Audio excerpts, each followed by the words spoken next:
Present జనరేషన్లో ప్రియురాలు ఏదైనా కావాలని అడిగినప్పుడు దానికోసం ఎంత కష్టమైనా సరే ఆ కోరికను నెరవేరుస్తారు అబ్బాయిలు. అయితే కొంతమంది మాత్రం తమ ప్రేమ కోసం ప్రాణాల్ని కూడా లెక్క చేయరు, ఎంతటి సాహసానికైనా ఒడుదిరగరు.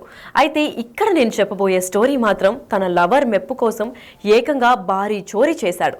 అతను చేసిన పనికి ఇప్పుడు చిక్కుల్లో పడ్డాడు.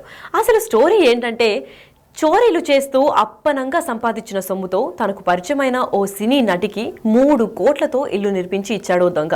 అంతేకాదు, అంత విలాసవంతమైన ఇంటికి మరింత అందాన్ని తెచ్చిపెట్టేందుకు ఏకంగా 22 లక్షలతో అక్వేరియంని కొని బహుమతిగా ఇచ్చాడు.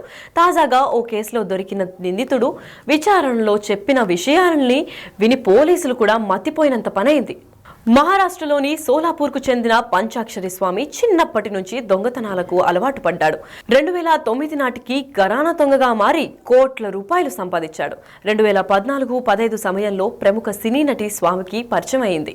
అయితే ఆమె కోసం కోట్ల ఖర్చు చేసి ఇల్లు నిర్మించాడు. అంతేకాదు, కోల్కతాలో 3 కోట్ల రూపాయలు ఖర్చు చేసి ఓ విలాసవంతమైన ఇల్లు నిర్మించి తనకు బహుమతిగా ఇచ్చాడు. అందులో పెట్టేందుకు 22 లక్షల విలువైన అక్వేరియంని కూడా గిఫ్ట్ ఇచ్చాడు. ఈ క్రమంలో 2016లో ఓ చోరీ కేసులో గుజరాత్ పోలీసులు స్వామిని అరెస్ట్ చేశారు. ఆ కేసులో 6 ఏళ్లు జైలు శిక్ష అనుభవించి బయటకు వచ్చాడు. గత ఏడాది బెంగళూరుకు మకాం మార్చి తిరిగి దొంగతనాలు మొదలుపెట్టాడు. జనవరి 9 మడివాల ప్రాంతంలో చోరీ చేశాడు. దర్యాప్తు ప్రారంభించిన పోలీసులు నిందితుడిని అదుపులోకి తీసుకున్నారు. విచారణలో అతడు చెప్పింది విని పోలీసులు నోరెళ్ల పెట్టారు. బంగారం, వెండి ఆభరణాలను దొంగలించే నిందితుడు స్వామి వాటిని కరిగించి బిస్కెట్లుగా మార్చేవాడు. అతడి నుంచి ఇప్పటి వరకు 181 గ్రాముల బంగారం, 333 గ్రాముల వెండి, పలు రకాల పరికరాలను స్వాధీనం చేసుకున్నారు.